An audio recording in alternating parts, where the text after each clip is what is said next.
Welcome, one and all. Thank you all for tuning in. What a pleasure to have you. It's an absolute joy, and I am delighted to welcome you all to the second live show of Puro Sabor Virtual 2021. I hope you all had a fabulous 2 weeks since we kickstarted the virtual edition of Puro Sabor. And with our second edition, we're going to be talking about a highly interesting and super important aspect of the industry, and that is the value and the economic importance of the industry in Nicaragua in general. And we have a very special guest here with us today, as always, and it is my pleasure to welcome Juan Ignacio Martinez from Joya de Nicaragua, and with him, our dear friend and hosts, Riot from the Lead Masters in Dubai. So welcome, gentlemen. Thanks for tuning in, and I'm delighted to have you. A pleasure, as always. It's so good to see everyone there. It's so good to be with Juan Martinez. It's so good to be with you, Reinhard, and all our friends. And may I say that that's a very good-looking haircut. Fresh off the barber. You know, not easy those days, but thanks for the flowers. Juan, welcome, and thanks for tuning in to our second show of Puro Sabor. A pleasure to have you. Reinhard, right? How are you guys? Can you listen to me well? Absolutely. Perfect. Absolutely. Well, good evening, good morning, good afternoon, wherever you guys are. I'm actually shocked to see so many great faces and friends tonight. So hello, everybody, ladies and gentlemen. Roy, Indiana, Charlie, Johan, everybody there. It's awesome to see your faces. Ray, it's great. Thank you for having me. And Juan, you're not even seeing all the people who are watching us on YouTube live. So to all of you, welcome as well. If you have any questions, please make sure to put those questions underneath the live stream over on YouTube. We will forward all your questions to Juan or to Rod, or maybe I can answer some of them myself, but it's a pleasure to have you. Thanks for logging in via that live stream as well. We will just share some of the information in the live stream over on Facebook as well, so people can definitely tune in and follow all the action. To set the stage for today's episode and to get you in the mood and show a little bit of the flair, show a little bit of the feeling, the lifestyle, and what working in the cigar industry in Nicaragua truly means, we have prepared a little video clip for you.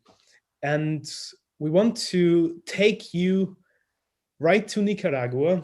We want to bring Nicaragua to your living rooms, to your doorstep, and make you experience the nature, the essence, the terroir, and most importantly, the people of Nicaragua. And so without further ado, let me play a little video for you of a wonderful lady that has been with Joya de Nicaragua for many, many years. Here is the story of Panchita.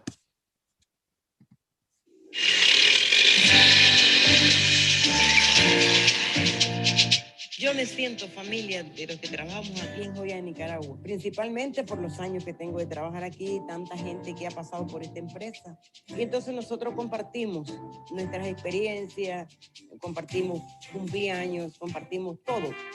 Todos los domingos en mi casa sí nos reunimos familiar, con mi familia, mis hermanos. Inclusive hasta aquí de la fábrica llegan los chavalos a visitarnos. Y yo paso feliz porque estoy con todos ellos. Éramos muy pobres nosotros y mi padre era jornalero, trabajaba diario, ganaba poco. Mi hermana me dijo, para que no sigamos en esta pobreza te voy a llevar a trabajar. Yo entré a trabajar el 19 de febrero de 1968. Me llevaron al empaque. Después fui superando y ya me pusieron como a hacer nombres en una maquinita. Nosotros allá trabajamos más mujeres que varones. Y siempre así ha sido, pues trabajamos más mujeres que varones. Ahorita en este momento sí ha crecido bastante la empresa a favor de todos nosotros los trabajadores, no solo de las mujeres, de todos, de los varones también. Si a mí me llamaran de nuevo a trabajar, yo vengo a Joya de Nicaragua a trabajar de nuevo, porque ha sido toda mi vida, mi familia. Trabajamos juntos, compartimos juntos, y ese es el gran legado que yo le dejo a todos los trabajadores de Joya de Nicaragua. La calidad no es nuestro deber, es nuestro compromiso. Yo soy Panchita, yo soy Joya de Nicaragua con mucho orgullo.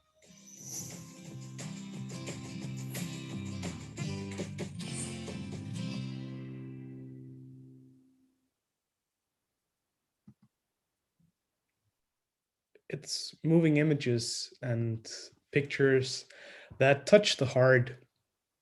And hopefully they will give all of us and all our viewers a little glimpse into the heart and soul of the people behind the wonderful cigars that we get to enjoy on a daily basis. Juan, what does it mean to you to see those images? And in particular, since Panchita has been with you for so many years at Joya de Nicaragua, but she truly resembles all the people in Nicaragua that work in the premium cigar industry. What does that mean to you personally? And how do you feel when you look at that video, read those lines and listen to those words of Panchita? Thank you for starting the conversation with that video, with that testimony of Panchita's life, because in a way, yeah, for everybody in the cigar industry here in Nicaragua, everything starts with the people. This is a very humane activity, a humane product. It's made by people to be enjoyed by people. So to start with that phase, the face of the families, of the workers, of their dedication, but also their struggles is quite profound. And I have to say that every single time I have a conversation with Panchita and with a lot of other, we call them legacy leaders from our company that have been with us for more than 50 years now, it touches you, because we would not be anywhere where we are today, near where we are today, if it wasn't because of them, their lessons, their teachings, their the challenges that they have faced for all the time. So that story of Panchita replicates inside each of our companies in Nicaragua. It replicates inside each of our families in Nicaragua, those companies that are run and operated by families. And you will find that humanity ever present here in Nicaragua. And I think that one of the things that, especially when you come to Nicaragua, and I know those of you who have come to Nicaragua can testify to that, one of the important aspects of our trade is that once you go beyond the product itself, that it's, raw tobacco, rolled tobacco leaves into tubes that can be made anywhere in the world. But when you actually set foot in Nicaragua and you start meeting the people and you start gazing into their eyes and listening to their jokes and to their laughter, that's when the numbers, those big numbers that we're going to talk about later, become something meaningful. And anyway, everybody here in this conversation, but also everybody tuning in, everybody that has purchased a cigar from Nicaragua, a cigar from Honduras, a cigar from Mexico, a cigar from Cuba, a cigar from the Dominican Republic, has a responsibility and a role to play in that, because through the trust that you give us cigar makers by acquiring our products, then you impact the lives of so many thousands of people. And to answer your question, it melts my heart, because that is one of the main reasons I continue to be in this industry. And that was the main reason why I got into the industry following on my father's footsteps, to be able to see palpable impact on the lives of so many thousands of people in Nicaragua. It's not only powerful, it's also profound. That's amazing. I mean, you cannot help but to think about the success that Nicaragua has achieved. It speaks for itself. The quality of the product, the cigars that are coming out, and the people that are rolling those with a lot of positive energy and happiness. And I don't want this question to be perceived negative in any way, shape, or form. On the contrary, because I love Nicaragua and what it stands for. But how do we, and I say we because I consider myself one of them, or one of the Nicaraguans as a society and as people and as producers, how do we protect the competitive edge of Nicaragua versus other countries? What I'm trying to say, what are we doing today to make sure that this amazing journey continues in the future? Well, you've actually asked a very, very important question, and it's a difficult one because there are many implications to that, and there is no one answer, because the reason of why we are where we are, it doesn't account for one single reason or one single factor. It's a conglomerate of different variables and factors and energy from different sectors that has allowed us to reach where we are today. So in order to maintain that, we will have to capitalize all of those energies and all of those factors from all over the country, but also from outside the country, to allow us to maintain that competitiveness. But before we get into that, right, because I love the question, I would like everybody to understand where we are and where we come from, in order to understand how we're going to be able to sustain. And I invite anybody to pitch in and collaborate, because you said how do we maintain that? And that's a key question for everybody here involved. So Ryan, can I share a screen very briefly and sort of set up the background of the importance of the Nicaraguan cigar and tobacco industry? With pleasure, Juan. Please go fire away. Okay, just let me know when you guys can see my screen. Excellent. You guys see it? Okay. Excellent. So the first step where we begin is to recognize that Nicaragua has become the #1 cigar producing country in the world. And this is not up for debate. I'm not trying to bring, open a debate for anybody. This is given by the raw data, the raw numbers that we see year in and year out. Just to give you an idea, the most important cigar market in the world is by far the United States. There are some estimates that somewhere between 50% to 60% of cigars that are smoked worldwide are smoked in the United States. So just last year, in 2020, the country imported 361 million cigars, million large sticks that they are defined. And this is, by the way, you can find this in Cigar Aficionado and CAA and many other parts. And these are official numbers. And this is only for cigars imported in the United States. And you see three main graphs there, three main rectangles. This is the total, 361. Half of those are coming from Nicaragua, meaning that 5 out of 10 cigars, or 1 out of 2 cigars that are smoked in the United States, are coming from Nicaragua.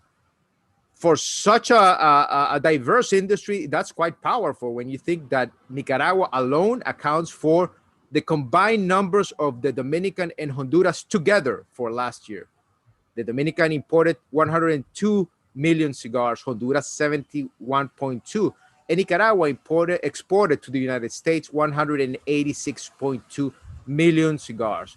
By extension, if the United States is the world's largest market, then the biggest player in the United States would be also the biggest player in the world stage.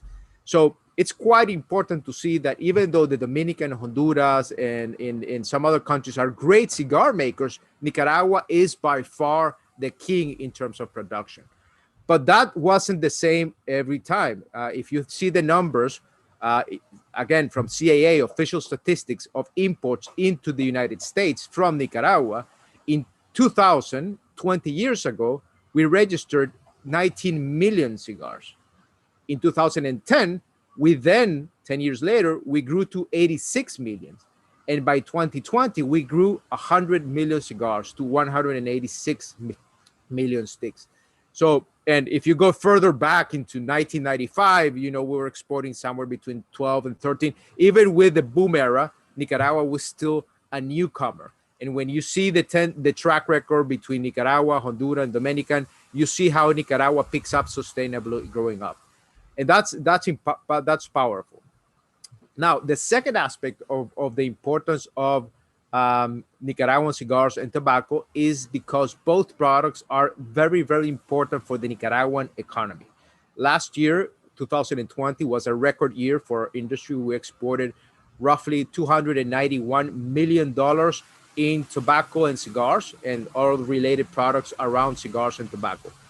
And in Nicaragua, we have five main products of export: coffee, gold, beef, car harnesses, which is basically the electrical wiring for cars, and textiles. And then we have tobacco and cigars. What is the main difference between all of these items? You can see the five pictures there. Most of them, including coffee, gold, and beef, would be considered a commodity, meaning that none of those items really are relevant where they come from. Of course, you can go to Starbucks on a good season and you'll find a micro lot of coffee coming from Matagalpa in Nicaragua, something very special. But in general, 95% of the coffee traded in the world doesn't really matter if it's Nicaraguan, Brazilian, from Vietnam or whatever. The same happened with gold. When you buy a gold coin, you're not looking for a stamp that says made in Nicaragua or extracted from Nicaraguan soil. In beef, the same happens. When you go to the supermarket or to a restaurant, you're not necessarily looking for the beef that's coming from a particular place in Central American region. Car harnesses, well, you don't even know where they come from. You don't even care because those are the wires that go into your cars. And textiles. Sometimes you go in the sticker of your shirt or your trousers and you say, you know, where is this made from? You know, this is Indonesia, Nicaragua, but it doesn't really matter. Your decision to purchase all of these products are not really influenced by where they come from. And then we have cigars. And this is a game changer because there is no single product made in our country that is exported under the brand made in Nicaragua. In fact, when you turn over every single box of Nicaraguan made cigars, it says handmade in Nicaragua. And that is important because we're not exporting just raw materials. We're not exporting commodities. We're not exporting just a leaf. We are exporting a brand that is identified by consumers. And if I ask everybody here to raise your hands, except Ricardo Carioni, of course, which is not fair to ask him, but if you raise your hands, how many of you would know of Nicaragua, about Nicaragua's culture, heritage to the level that you do today, if it wasn't because of Nicaraguan made cigars? I would expect that a great majority of you might have heard of Nicaragua, might have visited Nicaragua for tourism, but none of you would know as much as you do or know as many Nicaraguans as you do, of course, because of Nicaraguan cigars. So when you think about it, it's powerful. It's powerful. And all of this comes to Esteli. We call it the cigar epicenter of the world. And what does it mean that cigars are such an important product for Nicaragua? Well, again, Nicaragua is the #1 exporter of premium cigars worldwide. We are exporting currently in 2020, we exported at least a box of cigars to 96 countries around the world, which is a great number. If you think about it, you can smoke a Nicaraguan cigar almost in every single country in the world. Not talking about those where cigar smokers take the cigar, but cigars are actually imported into 96 countries. Many more because some companies have their distribution centers outside of Nicaragua, so we don't really know if those cigars go to other countries. But 96 countries receive official imports of Nicaraguan cigars. 80% of those of cigars exported from Nicaragua, yes, they are going to the United States. And our exports accounted to $200 million of high value added product. Remember, we transformed this beautiful leaf into a final roll product. So you take into account labor, you take into account processing, you take into account packaging. All of that is value added, which is fantastic. And most importantly, more than 40,000 people are employed in our industry, directly, indirectly, and permanently. When you multiply 40,000 direct employees by the number of members of an average household in Nicaragua, which would be somewhere between 5.1 and 5.3, we're talking about more than 200.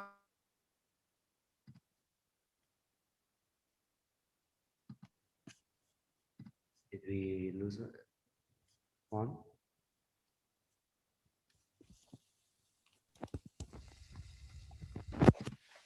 Now, obviously, we experienced that before. It sometimes can be a little iffy to keep Nicaragua's Wi-Fi stabled or our special guests connected here during the show. Never mind, we still have all of our other viewers with us. Right. Actually, what are you smoking tonight? I'm curious. Oh, I actually smoked a lot all day. I think it's one of those days where I've been through 4 cigars and I came back home and I'm like, am I going to smoke the fifth? So I've opted against it. Instead, I'm drinking water. It's one of those days. We've had a very interesting couple of days of cigar events here in Dubai. It's opening up and finally we can have cigar events. So it's actually a breath of fresh air. That's great to hear. Right. Tell us a little bit about your perception. When you think about the topic, the importance of Nicaraguan manufactured cigars and just how the perception and the appreciation around Nicaraguan cigars has evolved over the last years. What's your take on that? How do you see that reflected in the markets that you are working on? Very good question. And my answer to you has, when we opened the business about 3 years ago, and the numbers that we're achieving today, this was an absolute dreams. We never dreamt about reaching the level that we are at today. We started as a business with about 20 different kinds of cigars. Today, we have over 400 SKUs, the majority of which are actually from Nicaragua. And we continue to grow. Sorry, guys. I apologize. My energy went out and my internet fell. Sorry about that. Not at all. It's good to have you back. I am here. I'm here. Sorry about that.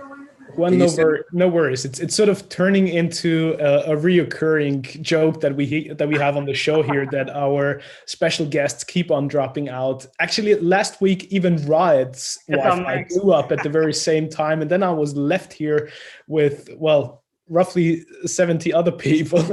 But still, it's great to have you back. So let's continue this amazing presentation. My God, what interesting facts. Sorry, I'm here. Can you see my screen again? Yes, you're back full on screen. Okay, so just to wrap it up, and when we talk about the industry, you don't think about just cigar making individually as an individual thing.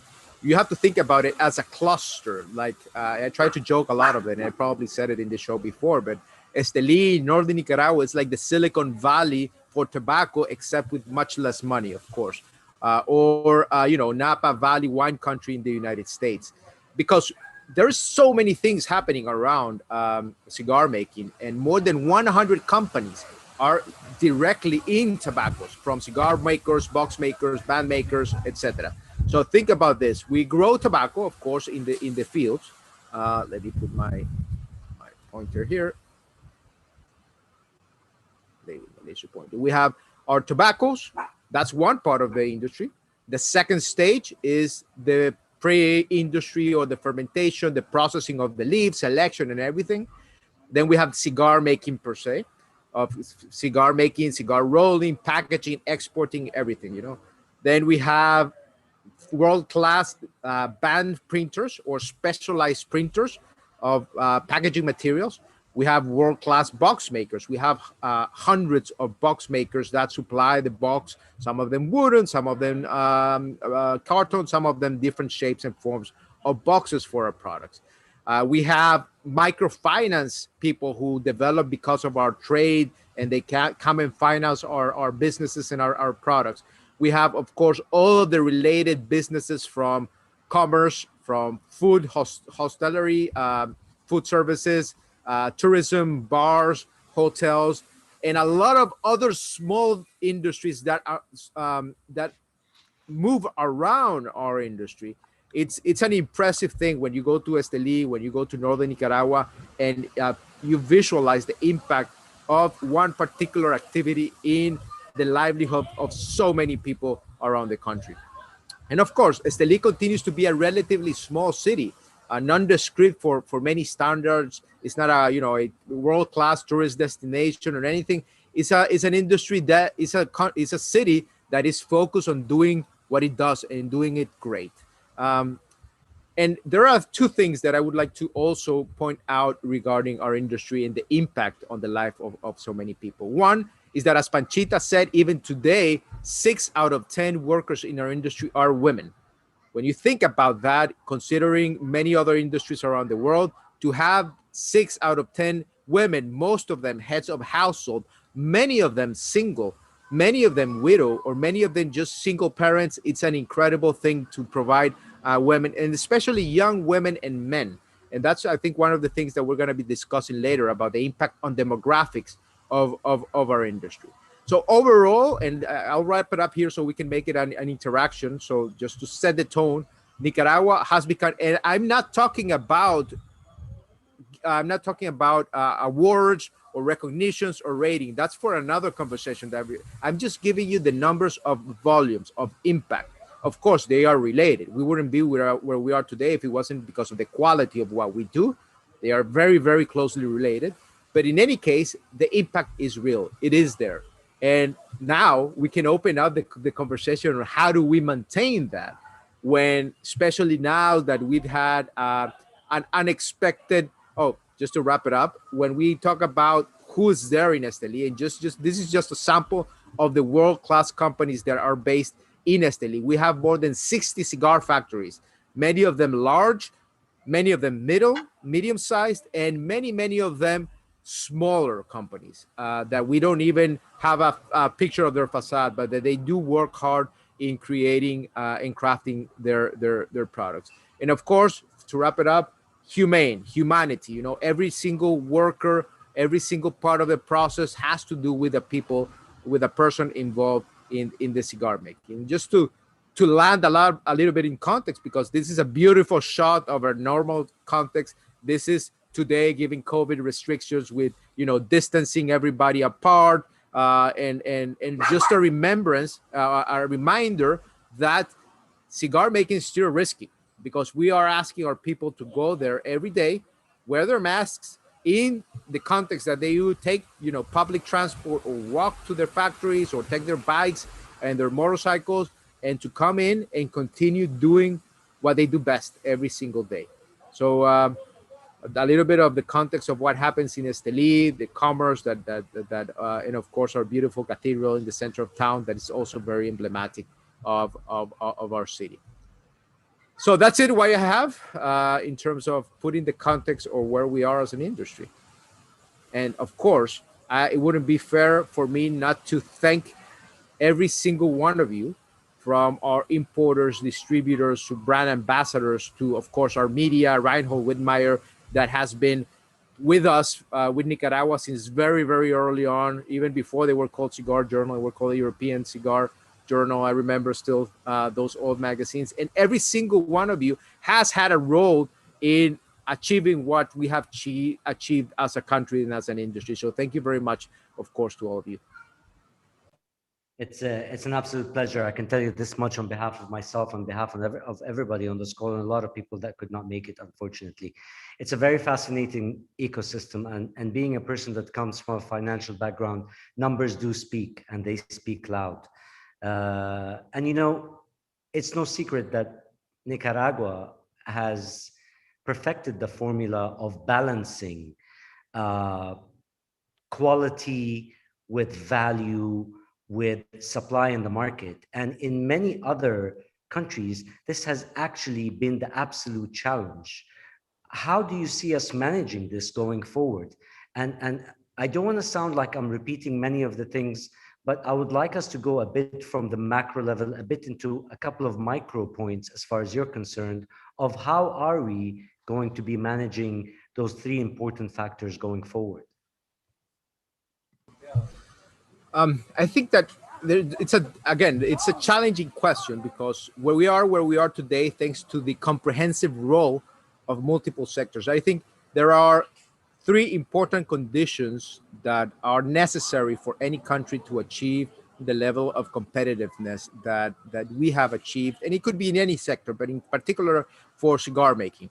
One has to do with, of course, the environmental, the agricultural, and the geographical conditions that allow us to have raw material that is of high prime quality. Raw material that we do not need to ship, that we just need to take to our warehouses and start working on it. The second conditions is to have the human talent to be able to work that tobacco, because we could have, great tobacco, but you could waste it if we don't work it properly. There are other conditions like the role of the state, the role that the state has played for the last 30 years in facilitating the emergence of agro-export industry like ours. We have to say, Joya de Nicaragua was the first free trade zone to be established outside of the textile sector in the tobacco world in 1995. And to be able to do that and to be able to work in a special regime like free trade zone has been a very important factor for competitiveness. Not everybody has to be free trade zone, but free trade zone facilitates a lot of issues with trade, with taxes, with employment. It's a special regime by itself that in no way is easier than the others, but the fact that we're in a special regime facilitates many of the things that we, and for me, I think in comparing to other countries, one of the key things that has played in the Nicaraguan success story has to do with competition, not competitiveness, but competition. When we talk about those hundreds of companies located in Esteli, remember, we are competing not only for tobacco, for land and tobacco, we're competing for labor, high quality labor. We are also competing for the market. We're competing for your interest, for your attention. So every single day we wake up, and I have, Indiana who's here, or the Ortez family, even though we're great friends, we're competitors. We're competitors with Plasencias, Oliva. We're competitors with AJ Fernandez, with my father. This is a lot of competition happening on. Doesn't matter how well we go about in a personal relationship, but we're still competition. And that competition, and I would have to say, without going into a political realm, that free, open market competition is what forces us to be better, to be accountable to our consumers, to be accountable to our partners, to our distributors, to our importers around the world. When, Raed, you have a problem with any of your cigars that you're exhibiting in your world-class humidor in Dubai, when you have an issue, you know who you're going to call. You're going to call the owner or the top line in that company.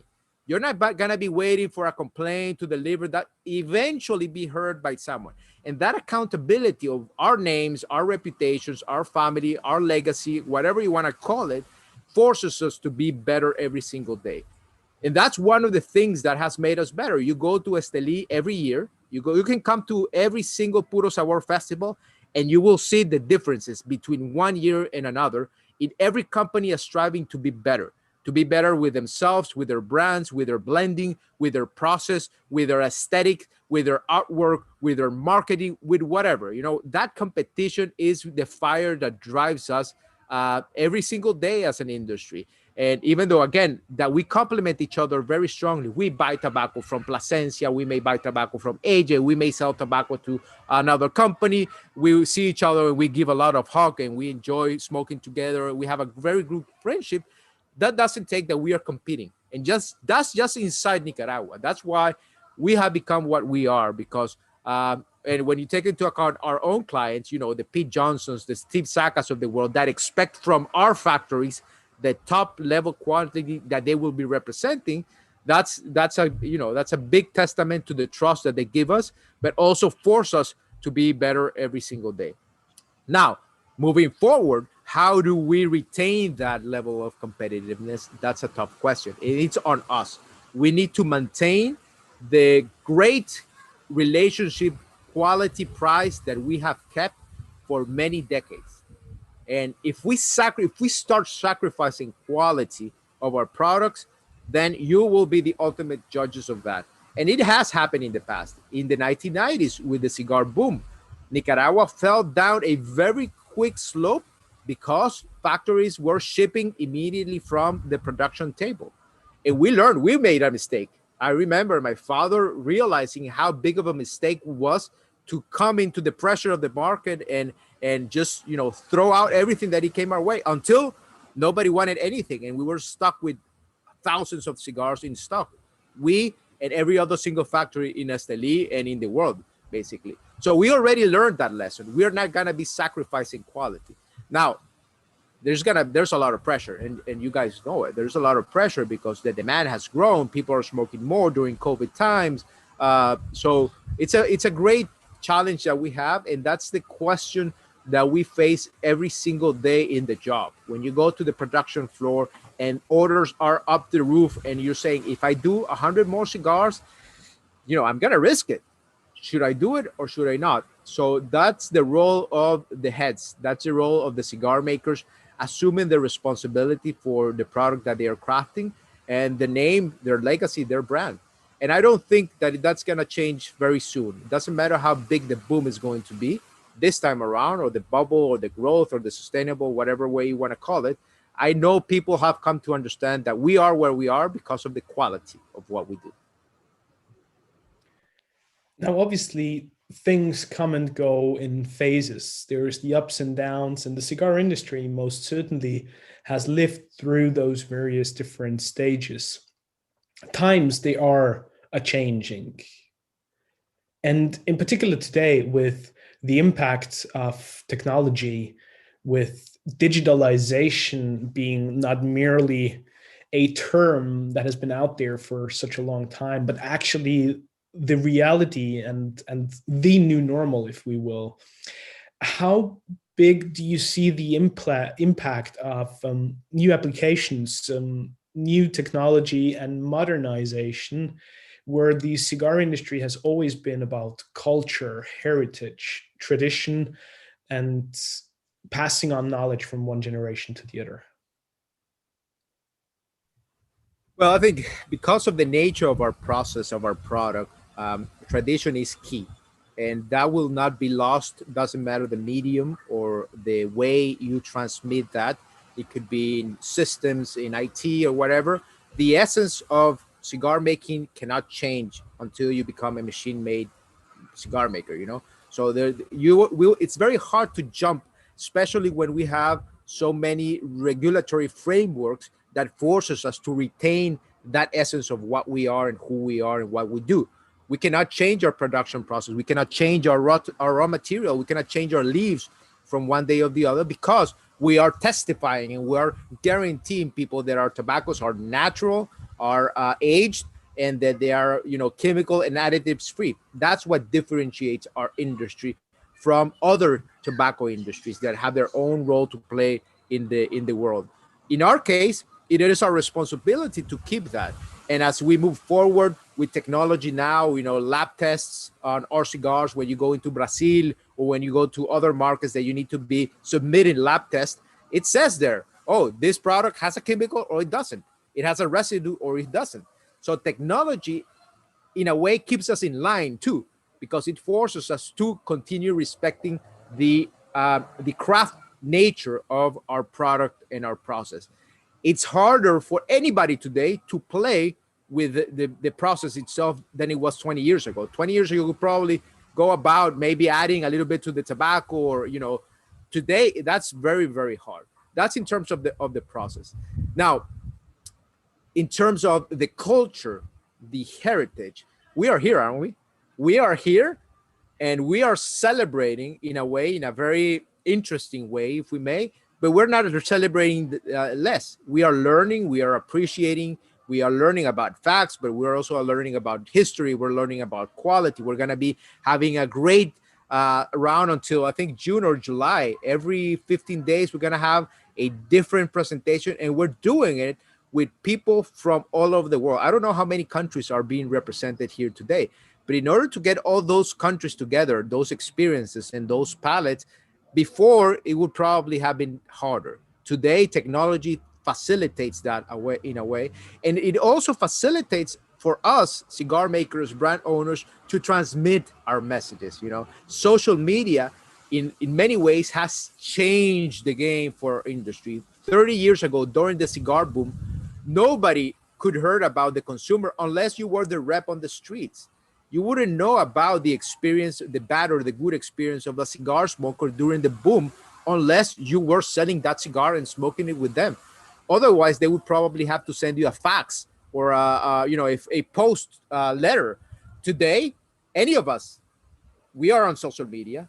We get the complaints. I get Ray's comments on his 40-year-old Joya de Nicaragua that he bought in a collection Viajante. I wouldn't get that any other time in history.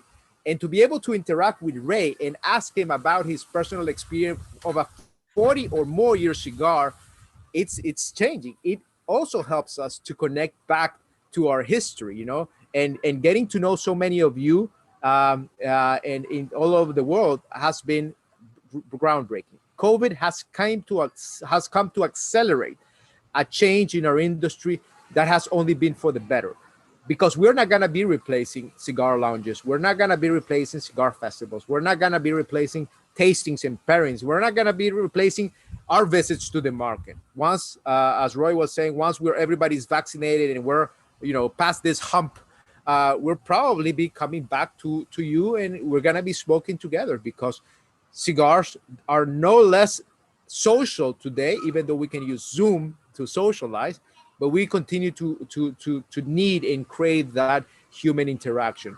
So in a way, technology has come to improve the way we connect with you, with our distributors, with our partners, and most importantly, with cigar lovers around the world. Now, a cigar smoker from the United States can learn about a particular product being released in the Emirates or in Hong Kong, and he can actually buy it and enjoy it. So that connectivity around the world has blurred boundaries, has blurred obstacles, and has made everything better for many of us. I couldn't agree more with what you said, and it's most definitely a tremendous pleasure and honor to welcome people. Like at the Light 'em Up Lounge, we probably had more than 70 odd countries being represented by people tuning in and watching us. For some of our viewers right now, it's still early morning. We have Ferdinand from Ministry of Cigars, who's just watching right now, past 3 a.m. in the morning in Singapore. And I know that Eric Piras in Hong Kong is doing a watch party, I believe, in the morning, with the rewatch of the show. So we're all truly connected, and this means everything. Speaking of Ferdinand, Juan, he had a question for you over on YouTube with our live stream about the aging of the cigars before you actually ship them. And it goes back to all the aspects that you mentioned with the production and the tradition and the process. So how long, so that people can understand, is usually the time window we're looking into between the rolling and the shipment of the cigars from the factory? And he was asking whether that's pretty much the same for the individual lines. Ferdinand, my regards to you all the way to Singapore. And you're forcing me to go out off script. So I don't know if Reinhard and Riot will, Jaguar or the PR people from Puro Sabor, because this is a conversation that you're going to be having, I think, with Nestor or with some other great industry representative. But you already know the answer. I think everybody here knows the answer. It's just a rhetorical question that you're posing, but I'm going to give it a go in any case. There are two ways to see this. We talk about the aging of tobacco. We have a great big country. We have a great geographical expanse that allows us to continuously improve our production capabilities of the leaf. And I think we can talk a little bit more about technology later, because there's also a big impact that we have in our environment, but also in our production capabilities in the field. So we do have good tobacco, so that most companies have enough tobacco aging in their warehouses to guarantee stability, inconsistency in their blends, plus well-aged tobacco to go into the cigars.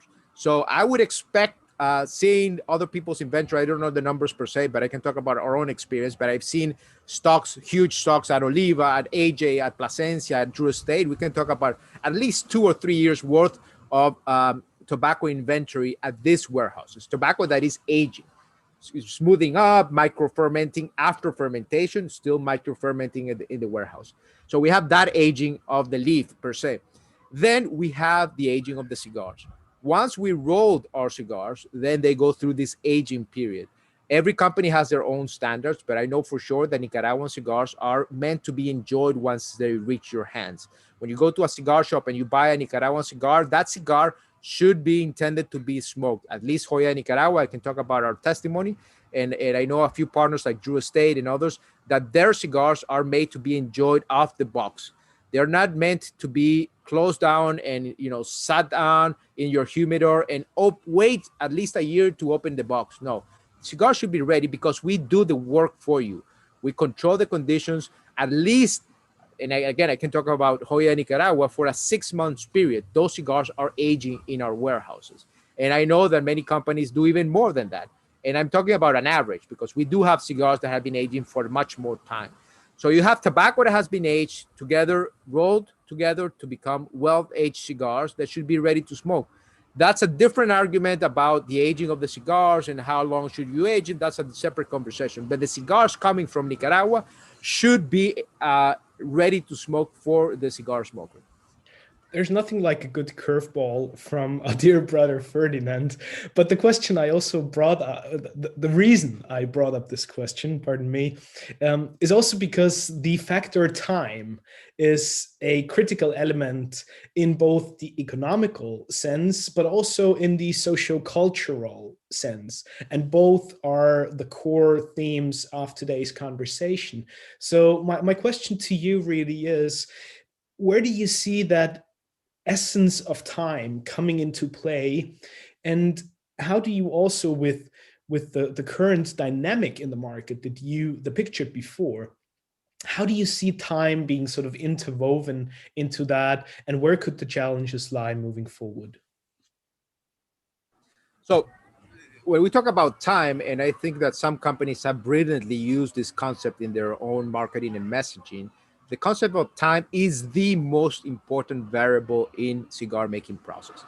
Together with tobacco, great tobacco, of course, time plays a fundamental role in every stage of the process. Even the time it takes for a cigar to be rolled is important. We estimate that, at least in our case, from the moment the seed is planted in the field to the moment the cigar reaches a smoker's hands or your hand to be enjoyed, we could have somewhere between 4 or 5 years on a minimum, from the growing of the tobacco, the pre-fermentation, the industrial part, then the cigar rolling, the aging, the commercial part. 4 to 5 years as a minimum. On average, I would say more. We have cigars in our portfolio that have been aged. Tobacco has been aged for 10 years, so I can account for 14 or 15 years in the process. So it's an important role. And indeed, when the market faces a disequilibrium like we faced last year, in which demand rose more than what we expected it to rise, because exactly 1 year ago, if we were having this conversation, every single cigar maker in the world was concerned. Nobody can say it now. In hindsight, it's easy, but today nobody can say that a year ago their legs were not shaking, because we all were there. Even for distributors, for importers, and of course for cigar makers. For the decisions that we had to take last year regarding the health of our personnel, the production capabilities, were very, very hard decisions.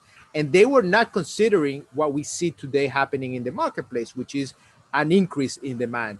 I'm not sure if it's just a slight increase or it's actually a shock, demand shock, which basically, if you remember your economics 101, it basically moves your economics, your demand curve to the right, which means that we have to reaccommodate our pieces and slowly increase demand supply, so that we go back again to the equilibrium that I would say what we had by the end of 2019. It was stable. We knew what to expect. We had clarity of what was going to happen in 2020 until we didn't, of course, until COVID came. But it's still early to say. In any case, the responsibility on our part is to make sure that we don't violate the principles, again, that have taken us where we are today, in which time plays a very important role. We cannot rush it. We cannot make the same mistakes. And I think the important thing is that a lot of us are conscious of that, not by experience, but by history. In our factory, I know, for example, that Mario Perez, who is our factory manager now, together with Lionel, he will not allow a cigar to come, even if there's a purchase order for tomorrow, even if we have to ship tomorrow, he will not violate the principle of time. And that's something that has been ingrained in our mentality and in our process, that we need to respect that as much as we can, even if it's tempting, even if we think that, oh, maybe tomorrow this demand will not be there. Oh, maybe if we do not supply these cigars today, someone else will do, because someone else is going to violate that principle in order to make the sale.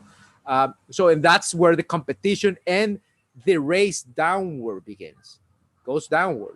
Everybody starts pushing and delivering. And then we hit the speed bump in which, oh, the cigars are having equality issues. The cigar were not properly dried. They were too moist, or we had, issues with whatever other variables. So it's hard to respond to that question as a collective because everybody has their own ways of, doing their thing. But I think that I'm pretty sure that a lot of us, the great majority of us, have this principle tattooed in our forehead when we come into the production floor and say, we will not rush this. We will not be tempted, because that's when things start going wrong.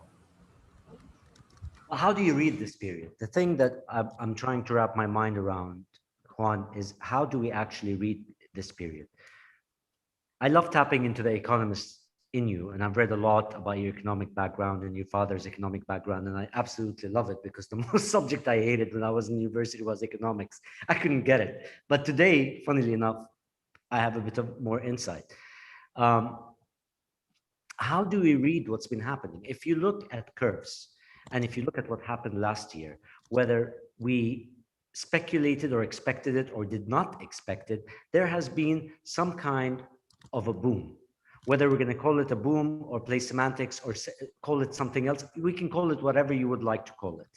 But our reaction to what's happening right now, while not being evasive or being misguided by the time rule, would there, based on what we're producing right now, be a risk of overproduction?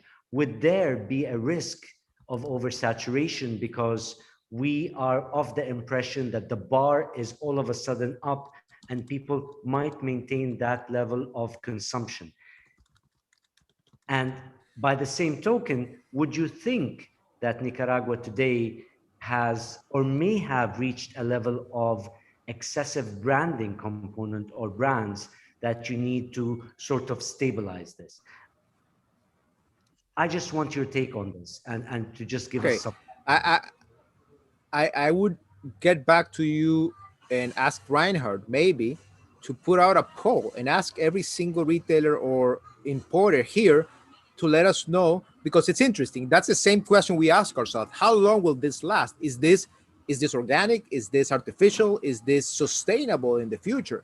And that's the decision, very subjectively based, that we are making today in order to plan for our 22 production of tobacco in the fields. Remember, now there's an expectation of requiring more tobacco, which means that we will need more land, which means that the price of land will go up, which means that the price of tobacco will go up. And also there's the decision about labor. Right now, it's very hard to find a capable, well-trained bonchero or rolera in Esteli, or I imagine anywhere that we make cigars around the world, because of course demand. So that also pushes prices up on terms of labor, and it pushes the prices of boxes up, because now there's an overproduction capability of printers, of boxes. There are some, I'm not going to say names, but that some suppliers that have up their delivery times from 6 weeks to double that currently.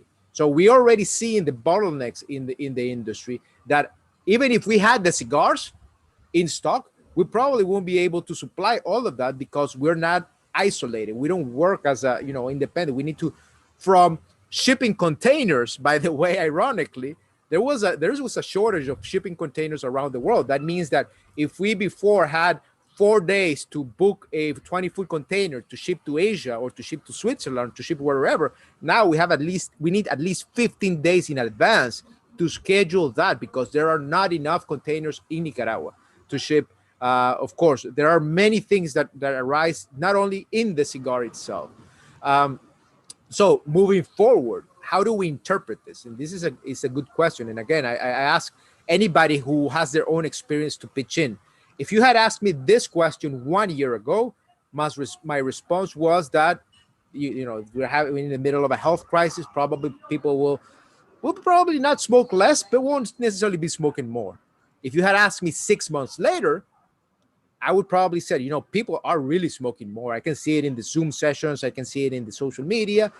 But 1 year after the fact, it's very hard to predict. at least from our side based here in Nicaragua. It's this, you guys that have a closer feel to the market, to the consumers, can say, yes, we see people are actually enjoying more, and we see more people enjoying cigar, which is the key. It's not only important that cigar smokers smoke more cigars, it's important that new smokers come into the industry. And if people had more time to open up their minds to new experiences, to new adventures, maybe we've had more cigar smokers out there. I would ask you back, right? Have you seen more people smoking? And that would be the main driver. If on the contrary, we see that importers and distributors just reduced their stocks last year because of fear and uncertainty, and then when they realized that people were smoking nonetheless, they bump it up again, and they started anticipating any potential fourth or fifth wave.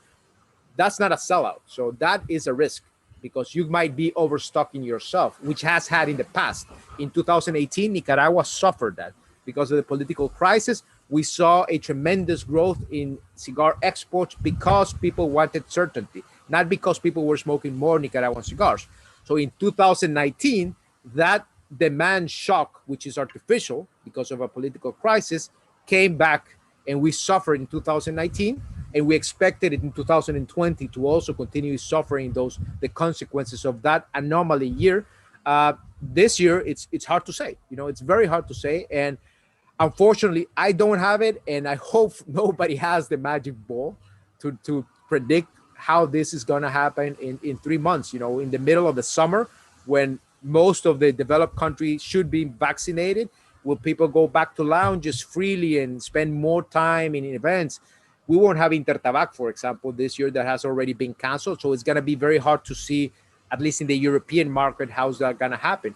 We're expecting to see how PCA in the United States, the trade show, is going to unfold, and what the presence will be of both retailers and producers and manufacturers to be able to gauge better what they impact.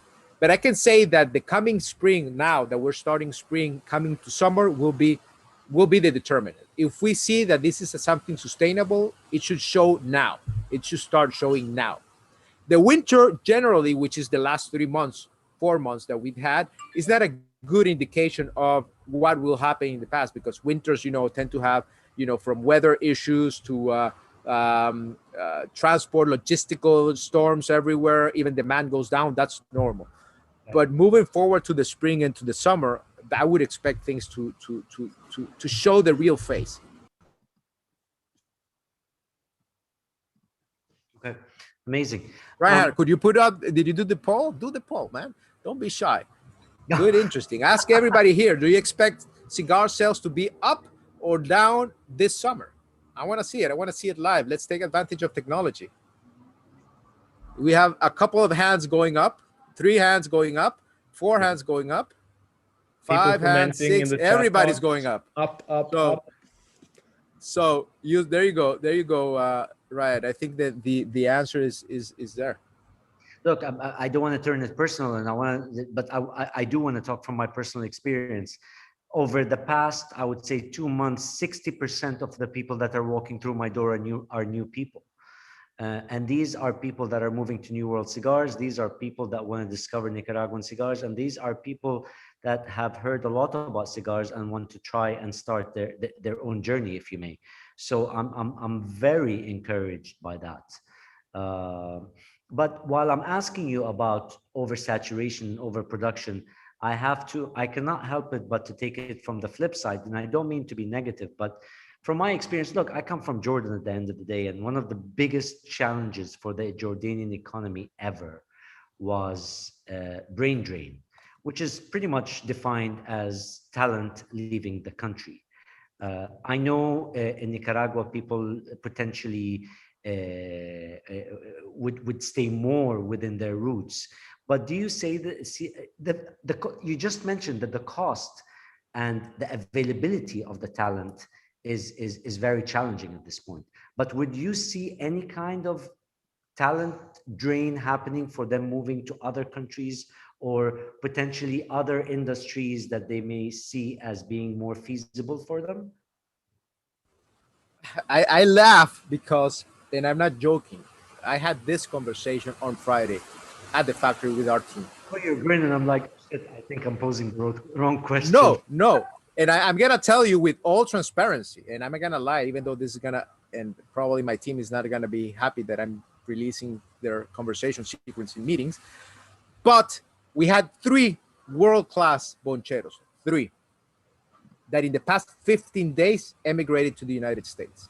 In the past 15 days, 1 left, and he immediately, once he reached, he sent a message to the other 2, and they just left. And they just left without 15 days notice. They just emigrated. And I wouldn't call it necessarily a brain drain. It's more a talent drain, because it's a combination of hands and brain. And Right. ideally, a brain drain would allow you nowadays to do what you do remotely. Unfortunately, in cigar making, that's not possible. And we had this discussion. What would be necessary to retain these people? We've had boncheras that are in Spain, that are in Costa Rica, that are in Mexico, and they are bringing people and they are writing to the people. And this is something that we as an industry collectively face. Now, of course, Nicaragua is an eminently young country population-wise. We are young. So that means that we do have in line coming people, and we are training consistently and permanently people to come into the production. However, unlike Panchita and unlike the legacy workers that we've had working in our industry for 25, 30, 40, 50 years, cigar making for boncheros and rolera is no longer a destination trade. It's more of a stepping stone, because now younger generations, connected generations, even in a third world country like Nicaragua, they aspire to more. So a great deal of our young workers, men and women, are actually studying for a professional degree, or are actually using cigar making as a stepping stone for their whatever future. They're earning money, earning good money, by the way, because this goes back to the impact. The salary of an average worker in the official Chamber of Tobacco is about 25 to 30% above the minimum average in the country. Oh, wow. So the average of the minimum in all trades. So already cigar makers, cigar rollers, boncheras, and everybody is earning more than their average Nicaraguan counterpart by a lot. And this is just only in production. When you talk about the administrative team, the commercial teams, a lot of them are based in Nicaragua, and that's a lot of talent too. But we're having people coming into the industry. So they have 2 ways out. If you're a young person, if you're 25 years old and you're about to finish your degree, you can either decide to go to your profession, be it a lawyer, be it a teacher, or be it an accountant or whatever, or go to a bank, working in a bank or financial sector or whatever, or commerce, or set up your own business. Oh, by the way, on Friday, I received the resignation letter of one of our key staff because he was building his own business. He's making his own hotel and restaurant. That was his goal. He's a young guy, but he just quit because he had enough of the cigar industry, and now he had saved enough to go in to make his own business as an entrepreneur, which is fantastic, by the way. I wouldn't oppose that, and I support that, especially for Nicaragua, that we need more enthusiasm and more entrepreneur spirit that we do have a lot. But we have that happening, unfortunately. And if we are able to stop that, it's hard to know.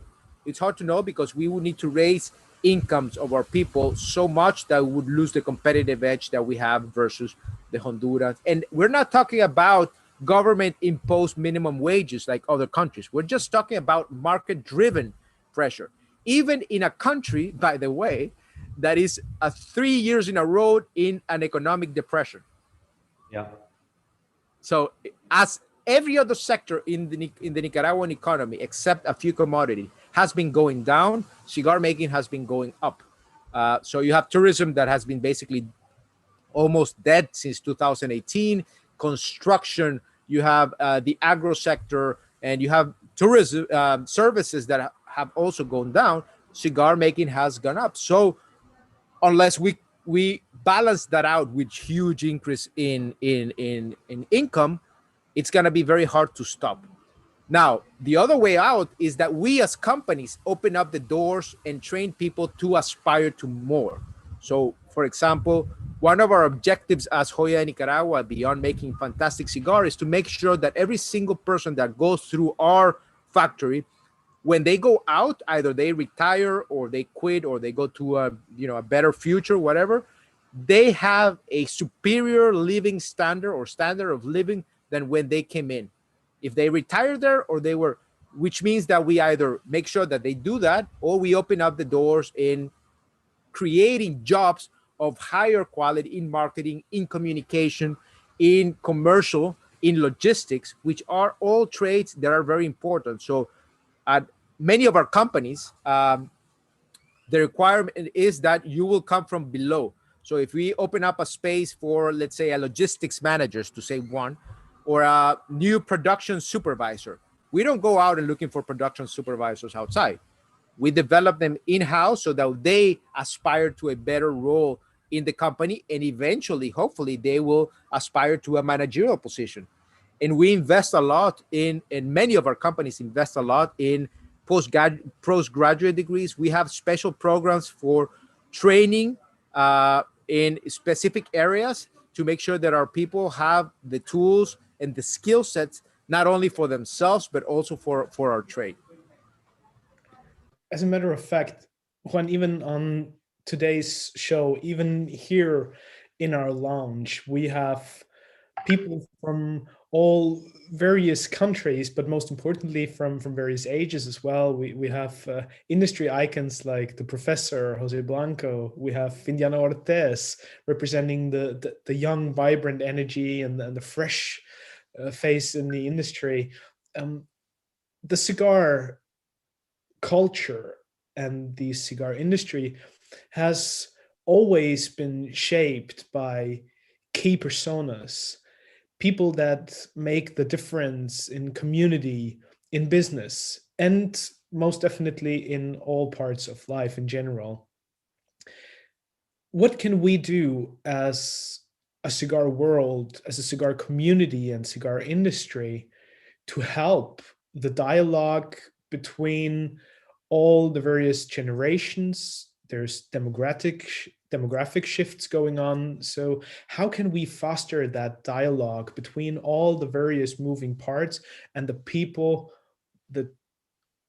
all the wisdom and the knowledge that we have in there, and also the fresh, young, energetic ideas that are coming right in? I think that the first thing that we need to do, that you are already doing, is recognizing that. Starting with the role of Panchita at the beginning of the session, for example, and posting the question is an inherent recognition of that importance. However, I don't think that there's anybody in our industry, at least in our side, on the supply side, from manufacturers, brand owners, that denies the importance of heritage and culture, be it directly from our families or from others in shaping and crafting. We always look to our elders. We always look to our more experienced. Even though we think as young people that we can do much better, sometimes we can only do better if we understand what we need. If we understand, none of us started rolling cigars by ourselves. Very rarely would you find someone who was not taught or who was not inspired or who just did not transit in this journey through their family experience or their colleague experience. For example, and I can talk about myself again, and not making personal, but I would never be where we are if it wasn't because the lessons that I've learned from my family, of course, my father, who was the one who taught me everything that I know in many ways, not only in cigars, but especially in life, but also with Lionel, with Mario, and Jose knows them very well. I remember we had the honor of having Jose as part of our executive team for a couple of years in the beginning of the 2010s. And the conversations that were being had at that space, and I have to express gratitude also to Jose, because a lot of what I learned in my beginnings came through those enrichment conversations and dialogues, and that slowness of trying to transmit and learning. Yes, we can do this, but we already went to that path. Learn, please understand that what we do today is the result of many, many, many years of trying our best, of doing the best that we can. So I think keeping the dialogue alive is very important, and spaces like this contribute that, because you guys also have an important role to play. From Scott Vines, based in the UK, to Reinhold, that knows everybody in the industry, picking up their brains and picking up their experiences, and knowing that even though this is a cycle, and we see things coming back in vogue that we see, oh, I already saw that from this. I already saw this type of collaboration that failed. I already saw this vintage. I already saw this effort. We are being better every single year, even though we are repeating our history in many ways. And it's all that because of that experience. In our case, for example, that I know Indiana, that I love her father because her father, Omar, together with Lionel, were actually the two most important men in the tobacco industry during the whole 1980s. Between the two of them, they were almost like capos in a cartel. Omar was the leader and Lionel was the second in command. And they basically managed to sustain the tobacco industry during war, during 10 years, almost 10 years of civil war, with gunshots, with militias, with invasions, and they did it.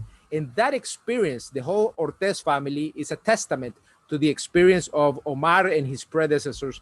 And I think that is inherent in what Indiana and her family do, as it is inherent in what all of us do. Of course, you have newcomers in the industry. Some of them are successful. Some of them think that it's easier, just having a great popular brand. But it's not one thing to have a great popular brand today, but keep it going through the decades. Keep it going. Make sure that you grow and you're sustainable. And it's not just you.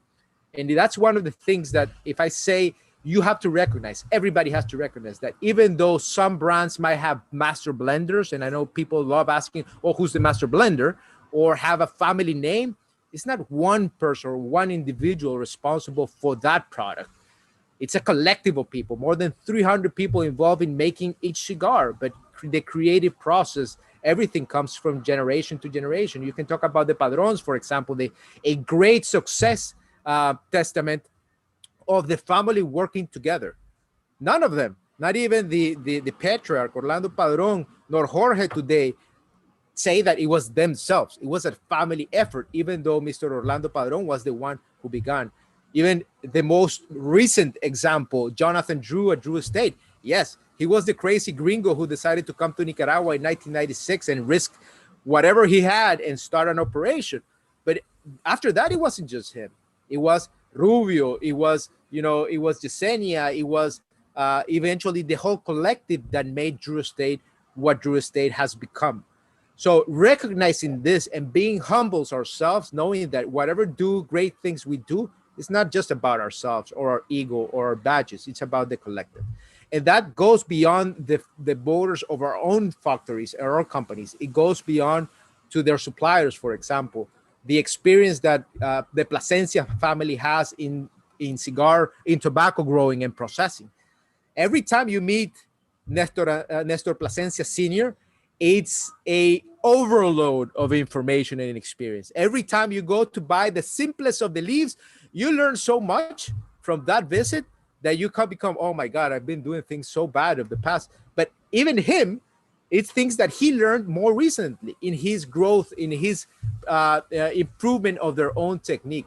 The same happens with the Perez, with David Perez from ASP, and of course with everybody in our industry. So I think that humbling of ourselves and understanding that this is a collective effort, and going back to the status of Nicaragua, none of what Nicaragua has achieved has been the result of one brand, of one company, of one person. Has been the collective effort.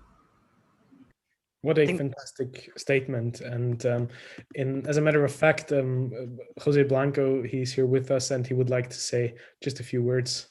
Jose, thanks for tuning in and welcome. Hey, Juan, how are you? Bien. ¿Cómo está, profe? Good, good. Listen, first of all, I have to recognize the years that I spent and still the communication, the respect I have for you, your father, your mother, and all the Joya team. Before I ask a question, I'm going to say this publicly. I've not only worked with Joya, I smoked cigars from Joya before that and after that. I thought Cuatro Cinco was fantastic. But when your father gave me decades to smoke, and I've said this in a lot of shows, I don't care who gets angry there. The best cigar out of Joya de Nicaragua, without a doubt, was decades. I've smoked it a couple of times, fantastic cigar. But that aside, I'll ask you this. how much of an impact, because to be honest, I'm seeing in Nicaragua what we went through 95, 96, 97, every roller, the fights, the cost of tobacco going up. Every Tom, Dick, and Harry thought they knew how to make cigars, out of the 30 or 40 factories closed down after the boom. I think it's different now because there's quality with everybody now. But how hard will it be for next year? Because I know you guys have a lot of tobacco and a lot of big companies, but for those small factories and middle-sized companies that have made so many cigars this year, how much of impact of the prices of cigar will impact the business? Well, it's hard to say, Jose. It's a great to see you, and my love and respect to Emma and to Jasper. That probably he's taller than me by now. Jasper, by the way, was born in Nicaragua, so we're very proud to have a little bit of Nicaragua in Jose's family. It's a tough question again, and it goes back to how to maintain that competitiveness. And yes, the Dominican Republic is a great testament of what happened during the 90s, but it also was, of course, in a very younger age or stage, Nicaragua during the 1990s. To be honest, I don't doubt that there's going to be a very important impact in prices of cigars coming forward in the next. We already see a regular increase in prices for on a normal basis, on a yearly basis, for most companies around the world. But we're definitely going to be seeing it sooner than later. Most companies will try to reduce as much as we can because we cannot change prices from one day to the other. Remember, we have to give at least 6 months notice to our distributors, in some cases 3 months notice. But changing prices is not an easy task, at least at the factory level. Maybe at the distribution levels is easier, but at the factory levels it's not easy. And we're being pressured by all flanks. We're being pressured by logistics. The price of shipping cigars, and every distributor knows this here, has more than doubled from the last year. Not only because we're almost exclusively using UPS cargo, but because the shortage of a container. Just imagine this. Shipping from Nicaragua, a 20-foot container would cost you around $3,000 to Europe. Today, it's quoting around $9,000. The same route, the same container as it would have been a year ago. So that's a big increase. Probably that will stabilize in the future, but we're already observing that shipping cost is being borne by the distributors and the importers. But we also have pressure from tobacco. Now, there is not a shortage of tobacco. There is a limit, but I wouldn't say that there is a shortage. There is tobacco enough to be able to supply this year. If we keep growing, that means that we're going to have to be investing more for the next year's crop. We're going to have to invest more in land, and land will become more expensive because, of course, now tobacco is that the tobacco guys come, they double up the prices of land because they know that, it's tobacco. But also, the cost of energy has been growing. Fuel in Nicaragua is quite expensive. So operating costs in farms and in pre-industry is very, very expensive. And of course, labor. Although labor represents less than 20% of the value of the cigars, as it goes up more and more in competition, then that percentage keeps growing. So we're going to have pressure from every single part of the chain, from tobacco, pre-industry, of course. We're going to have pressure from labor, and we're going to also have pressure for suppliers because, as I said before, there are huge bottlenecks in supply for packaging material. So if you want to get your product out there, you're going to start paying more for your boxes and for your bands and for your tubes from China or whatever. There's a big pressure. So I don't think it's going to be I don't think we're going to see the same prices starting 2022 as we're seeing them in 2020. Now, in what proportion, it's going to be very hard to say, to be honest, because to that, you have to add the fiscal pressure that many governments will be having by the end of this year to compensate their expenses because of the pandemic. So they're going to be milking every single tax revenue that they can. And of course, tobacco and liquor and oil will be easy ones. So they're going to start with us. So many of you is going to see an increase in taxes not because of cigars per se, but because of your own government pressure. So this goes to the textbooks. You know, this is a perfect experiment on the impact of a shock in the system of every single industry, but specifically in a traditional industry like ours. Now, would that mean that we will stop selling cigars at the prices that we're going to be selling them? Would that mean that small companies that have to pay more, 20, 25, 30% more for the same leaf, and they push their prices, if they're doing a great job, if they're doing a good job in their quality, and they can keep it, improve it, then I think consumers will not hesitate and continue trusting those brands.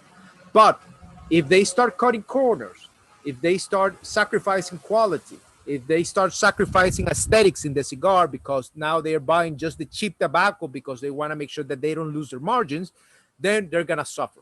So the trick here will be to maintain, even if prices go up, maintain your consistency, maintain your quality. And I know this is something that I won't preach to Jose, because one of the things he always expresses consistency overall. Just to give you an idea, I got last week, I got a package from Drew Newman, from JC Newman, who was cleaning up his grandfather's study, and he found a 1970 or 1969, we're not sure, catalog of Joya de Nicaragua. So he sent it my way, an original one, and it said the prices there, and I can show it to you. A Viajante, which is a 7, the same cigar that Ray was smoking, by the way. It's a 7x58 cigar, or 8x58. I'm sorry. Used to cost 85 cents in the 1970s. 85 cents. Any chance I can get those prices? Yeah, it's incredible. It's incredible.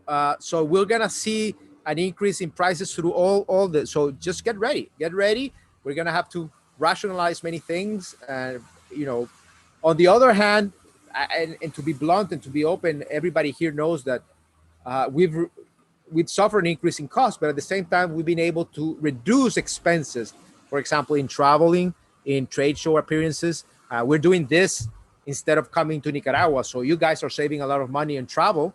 We are saving a lot of money too. So in a way, we're compensated with a more efficient expenses. I'm not saying that's going to be sustainable towards the future, but you see that balancing out in a way of expenses. I'm not going to lie to you. I don't know if you can actually, let me see. It's a bit tough to see.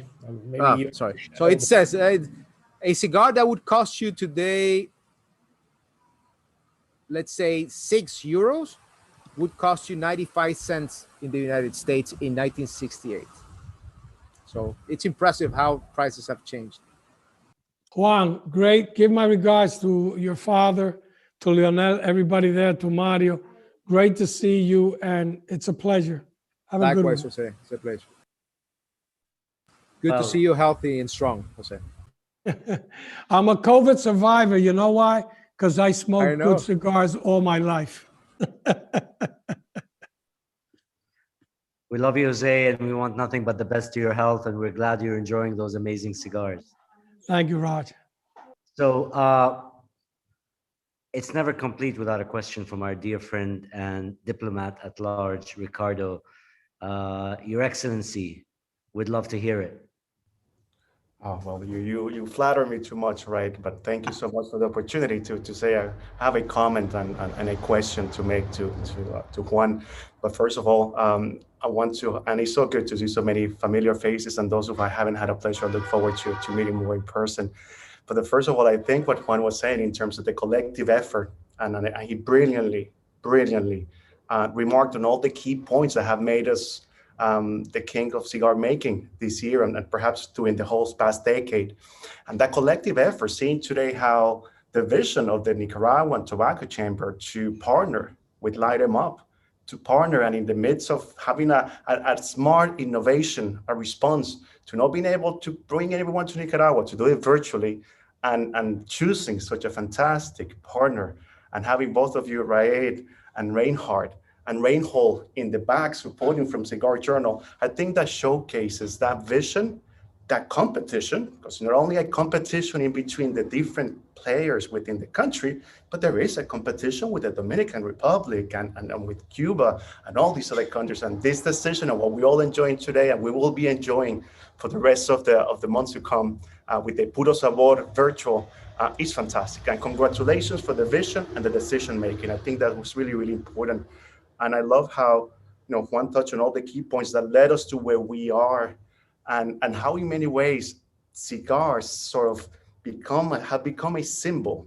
And two key points that he mentions, in terms of the economic element, despite being in the midst of economy that's starting to recover, and whilst many products and many industries are really suffering, like tourism in Nicaragua and across the world, the cigar industry growing is a symptom as well of Nicaragua last year was the only country in all of Latin America that had an 8% export growth. While everybody else exports are going down, Nicaragua led that export. And having 6 out of 10 women in the factories only brings higher quality. And it's an example as well. Nicaragua is the 5th most gender equal country in the whole world. And the top 4, they're only the Arctic Circle. So none of them are cigar makers. And I think those how the cigar industry and cigars have become a symbol of these great accomplishments of the people of Nicaragua is without saying.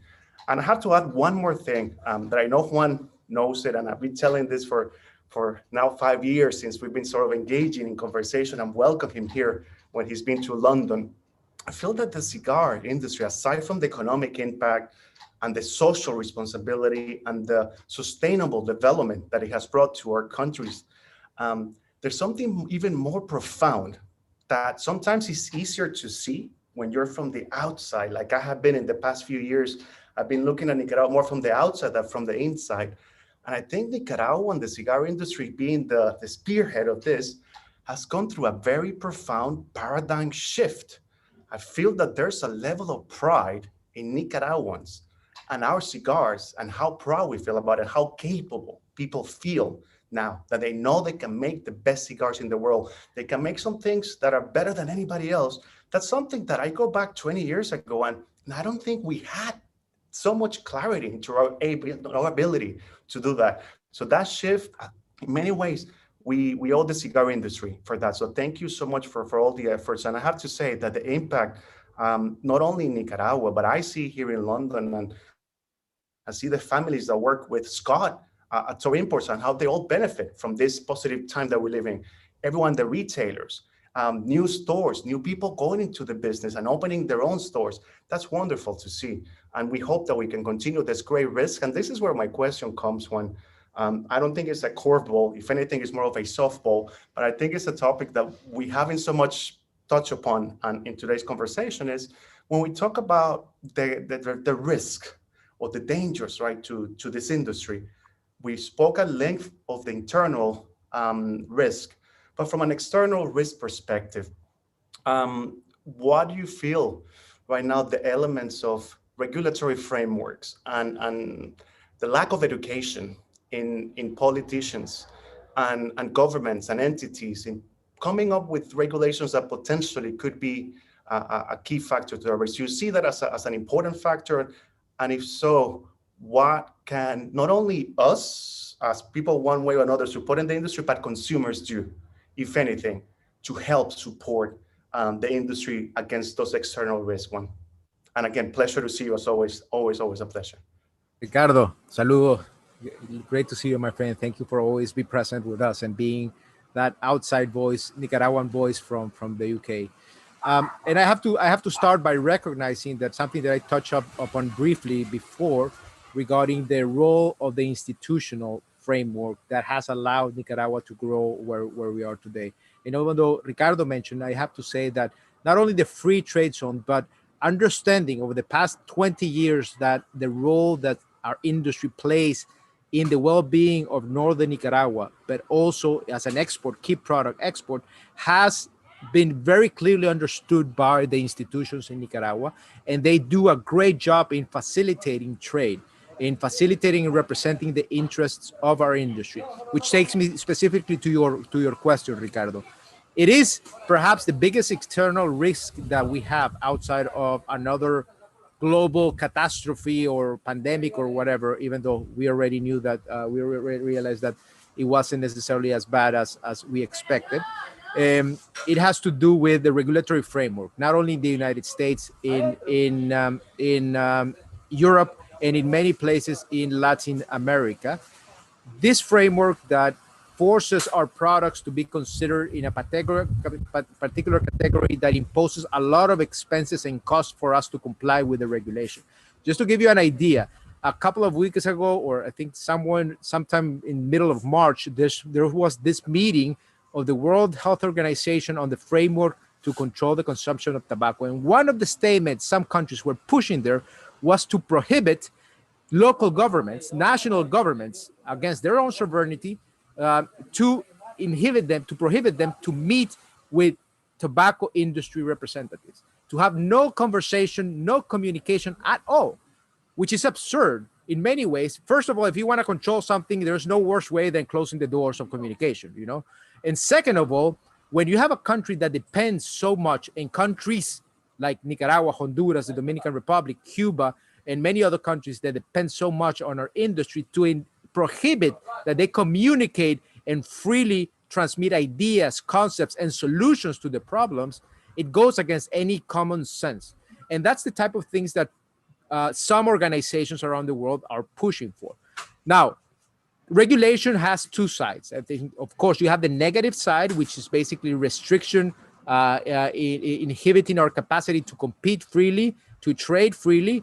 When, for example, there are countries, the countries that have experienced the worst effect of the pandemic has been those where the governments don't allow for online trading or online commerce of cigars, like Spain, for example. They have suffered tremendously, even though they could have sold more, because the governments don't allow online trading, even though there are mechanisms to control that very easily nowadays.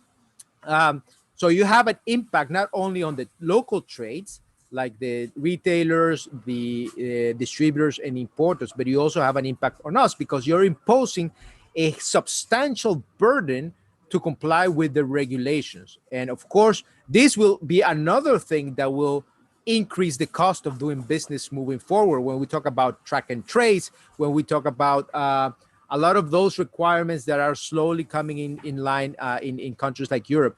Lab testing, for example, is extremely expensive to send samples and do lab testings for every single SKU that you're going to be introducing to a marketplace. And I understand what the reason they are doing it.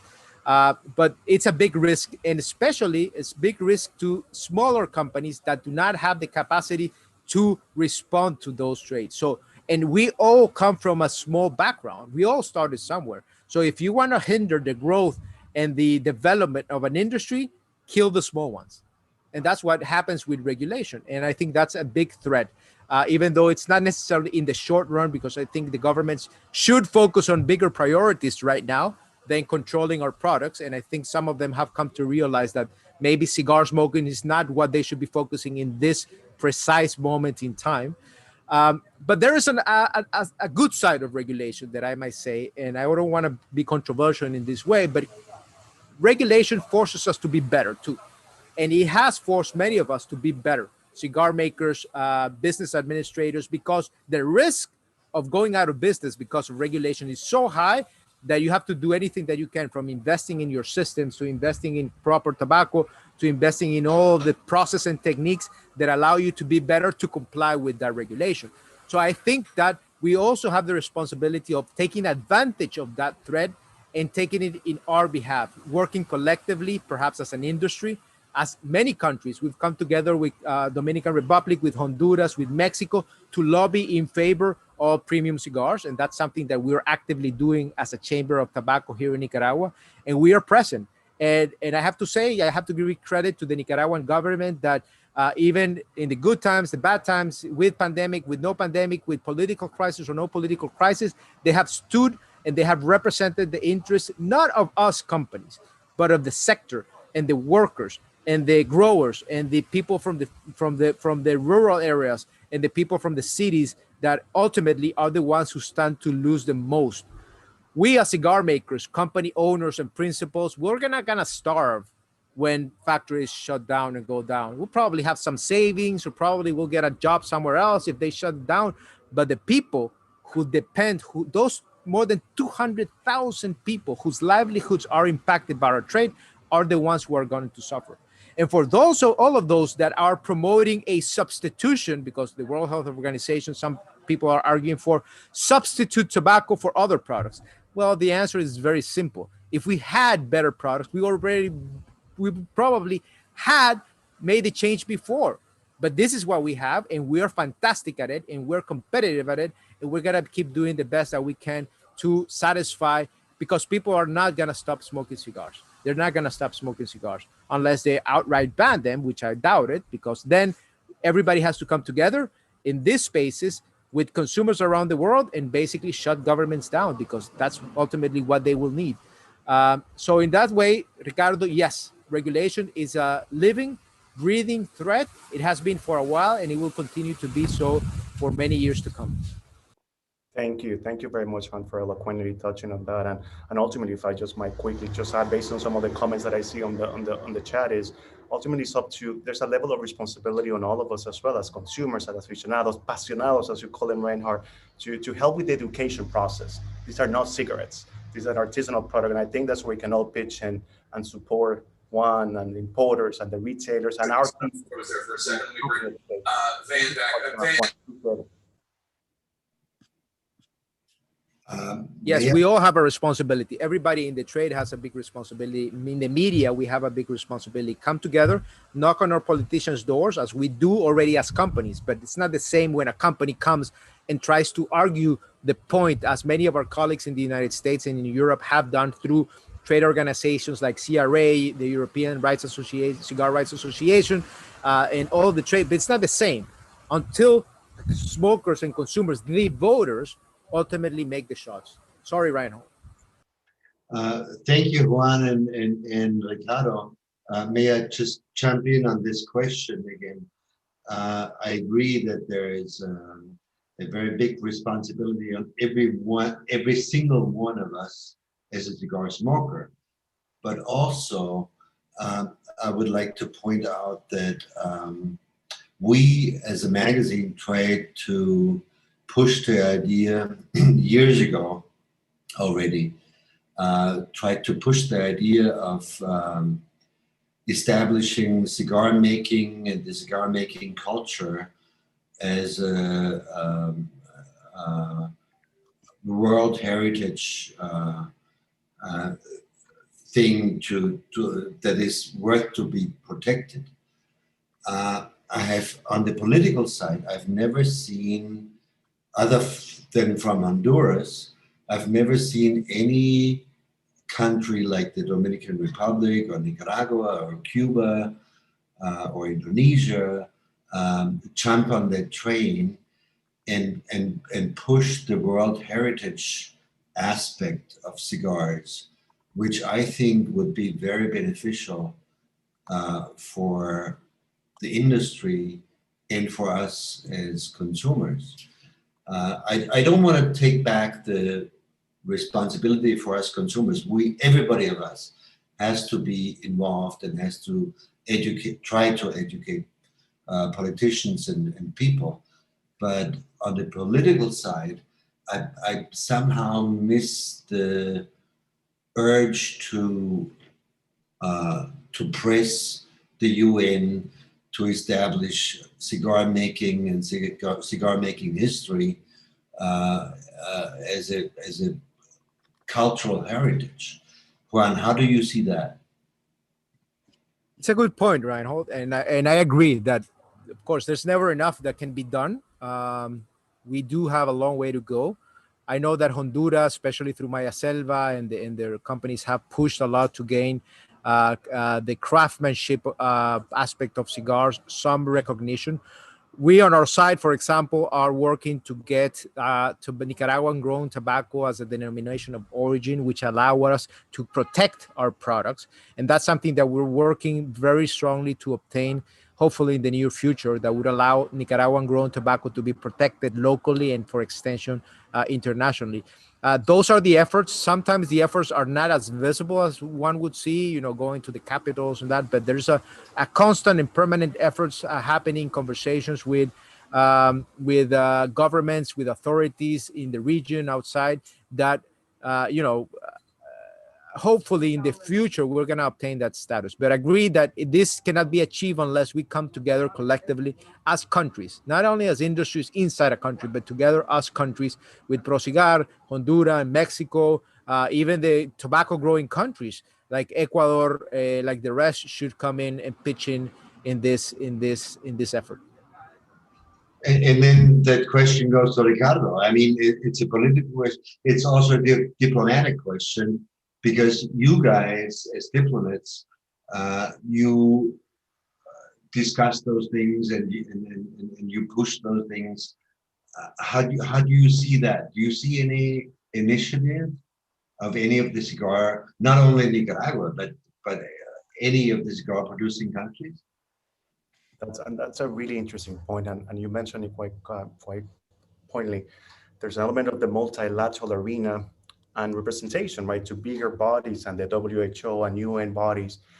And one thing we have to keep in mind as well, if you look at which are the countries producing this, right, if you have the likes of Nicaragua and Honduras, in many ways, the voices of our countries within 190 plus other countries within those quorums, sometimes the bigger countries have a huge weight in dictating this agenda. And I can give you a specific example. You know, 10, 15 years ago, we already were advocating for controls in emissions because of the way the impact on the climate. But it wasn't only until the big countries like the United States and other countries got on the train of cutting emissions, and the United Kingdom and others, that it became something that now has traction and is becoming a reality. So I feel that indeed there is a huge primary responsibility comes into our representations and delegations in this body, but we need to work with getting the mindsets of all the other countries, the importing countries, Germany and Switzerland and Belgium and all the other ones as well, that have their voices have a little bit more sweeter tune to the ears of the UN than sometimes the likes of Nicaragua or Honduras. But absolutely, I think we have to fight in a good way, a good fight in all the different arenas. And I think that's our responsibility as representative of our people to keep on going. And I wouldn't be surprised if sooner than later we can go back to what you said, that what Honduras has been doing, and see how we can do that in multilateral arenas, because we just can't just rest at our ease and see that happening. I just want to add, and this is a recognition to not only Ricardo, but also the importers and distributors in the UK that have done a fantastic job bridging those bridges and creating those channels of communication. Scott, Alan, and the whole Toro Imports team, and the other importers that have done a great job also. So this is not a one-game show. This is a collective effort, once again, adding together the countries, the media, importers, distributors, and consumers too. Let me just add one comment. We reported on one female cigar roller in the Netherlands who was able, obviously on her own efforts, to get her skills to be acknowledged as a World Heritage, because she was the only one left in the Netherlands who was able to roll cigars by hand. So there might be different angles. There might be smaller, efforts, but please go ahead and push those things, because once cigars and cigar culture and cigar producing is established as a World Heritage, it's gonna be harder to fight cigar smoking. And on that note, Reinhold, if I may, I'm also sorry to keep on this point, but you allow me then to reach out to you as well and learn a little bit about these stories, because I feel that these are the kind of examples of success in countries of relevance as well that can help us producing countries to be more creative into how we approach it. We've had similar issues with coffee in the past when it was a lot of regulations wanted to say that coffee was bad for health. and these kind of things. And we've learned from those kind of examples. So if you don't mind, we're knocking on your doors and see what inspiration we can get and hopefully filter and join those efforts, Reinhold. But really good example, that one from the Netherlands. Thank you. That's amazing. Gentlemen, I really have to thank you for your engagement and the thoughts that are coming. This is extremely, extremely inspiring. One question I wanted to pose, and although we've already touched a lot, and obviously it's a never-ending subject as far as government regulation is concerned.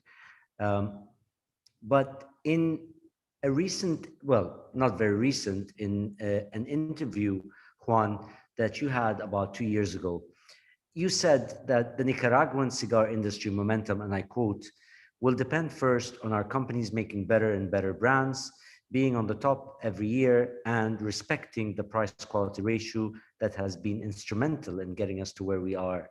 We can't lose sight of how we get there. Second, on our country providing the stability and favorable working conditions for our industry to continue thriving. Finally, and most importantly, it will depend on the international relations framework and our efforts to withstand and resist the intention to regulate our industry in the US, Europe, Asia, and Latin America. Fast forward 2 years down the line, are your thoughts the same? Yes, they're not only the same, but I think that all of them have covered a new form of importance. The first one that I've mentioned already many times in the conversation of respecting and valuing what has taken us where we are today. The price-value relationship, price-quality relationship is fundamental for us to keeping us on top. And of course, that the regulatory framework that we already touched upon. So I think I couldn't have said it better than what I did 2 years ago, which gives continuity and more context to the challenges that we have in front of us. Excellent. Thank you. I can only continue and to express the gratitude that Rahed had already brought up for a fantastic, inspiring, and most insightful second Puro Sabor virtual of 2021. All the people that joined us for today's session, I would like to thank you all on behalf of the entire team, the people from the Cámara in Nicaragua. Juan, thanks for everything that you shared with us. I would like to let you know that in 2 weeks' time, in exactly 14 days from now, we will have our third episode with Nestor Andres Plasencia about tobacco in the field, the pre-industry, and everything in regards to the growing, the wonderful process of curation and fermentation. So that will be another amazing session, more focused probably on the leaf itself and the terroir and the soil. But such a delightful conversation that we shared with you, Juan. And also I have to thank you for the sort of multi-sensory experience that you have provided us with some of the wonderful background elements of Nicaragua. We had a wonderful video to show, and thus there's always going to be something new with the virtual edition of Puro Sabor 2021. So please stay with us.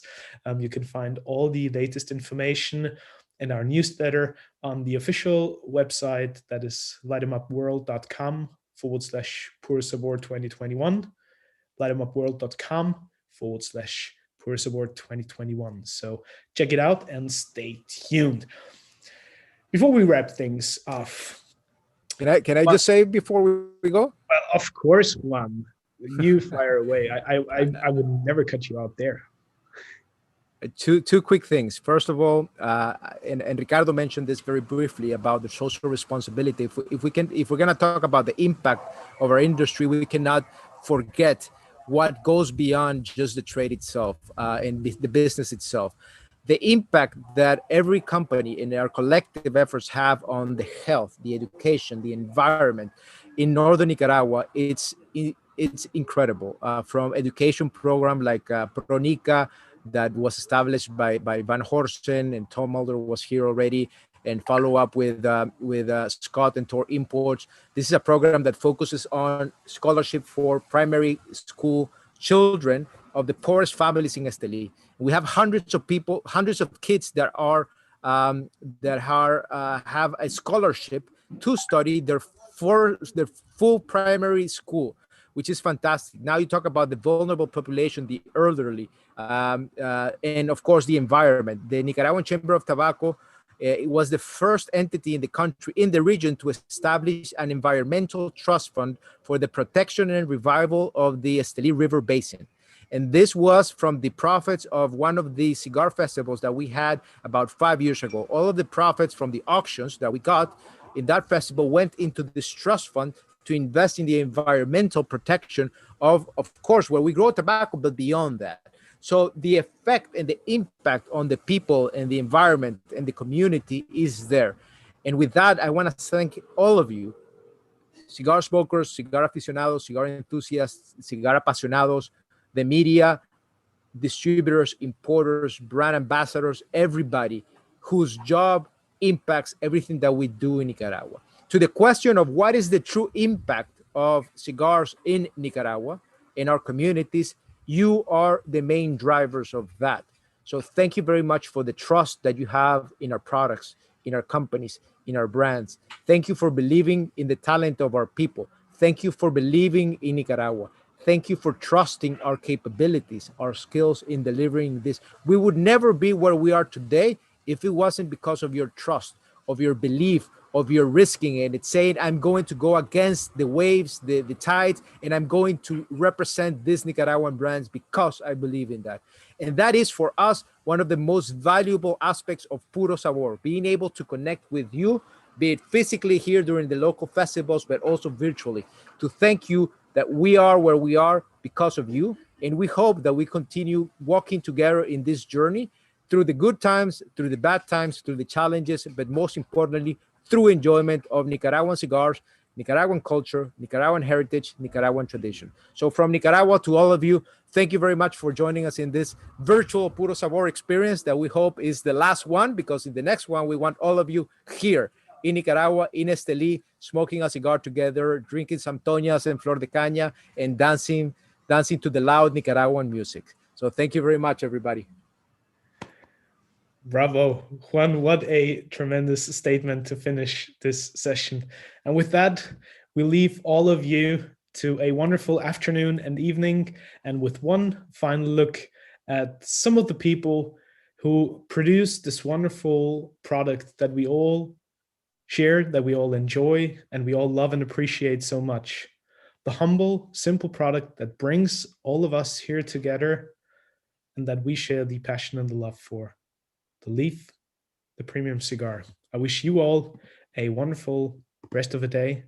Thanks for being here with us. And I wish you a wonderful next session of Puro Sabor 2021. But for now, here is our last glimpse at the Nicaraguan culture of cigars, if you will. Ya el Señor me tenía destinado a hacer esto. Estar donde estoy. 34 años. Cualquiera dice que es algo facilito.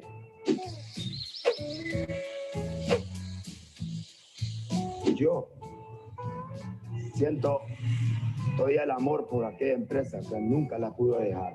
Me siento orgulloso. Es un orgullo grande que tengo. El deporte es el vicio más grande que tengo yo. A la edad de 10 años comencé a jugar el deporte yo. A la edad de 18 y 19 años me integré al equipo de softball.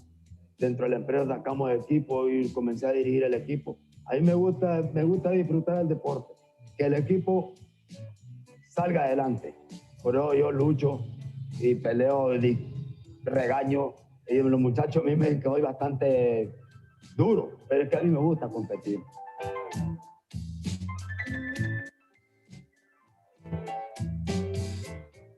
Yo tenía 18 años, ella tenía 28 años y comenzamos a trabajar. Hasta el día de hoy estamos juntos. La historia y la confidencialidad que tuve con mi esposa, yo, de la edad que nosotros lo conocimos, fue grandemente. Y después pasamos a trabajar con Chepita. Ya con Chepita estamos alrededor de 3, 4 años de estar trabajando con ella. Y lo llevamos muy bien, gracias al Señor, como que si tuviera a mi esposa cerca, confiar en el trabajo, entenderlo por el trabajo, que no los vaya a salir mal en todas las tareas que lo indica la empresa. ¿Cuál es el ingrediente que no debe faltar para que la calidad del puro, el producto que nosotros estamos tirando al mundo, es la comunicación entre la compañera que está en el lado y yo? Tenemos que tener confianza en ella, ser una persona confiable, que si uno va con problemas de su hogar, no tener miedo ni pena contarse. Ya la empresa es nuestro segundo hogar, entonces nosotros lo tomamos como hermanos. Tener una relación buena con todos los compañeros te hace aprender mucho, y el día de hoy yo la estoy transmitiendo a las nuevas personas que están llegando.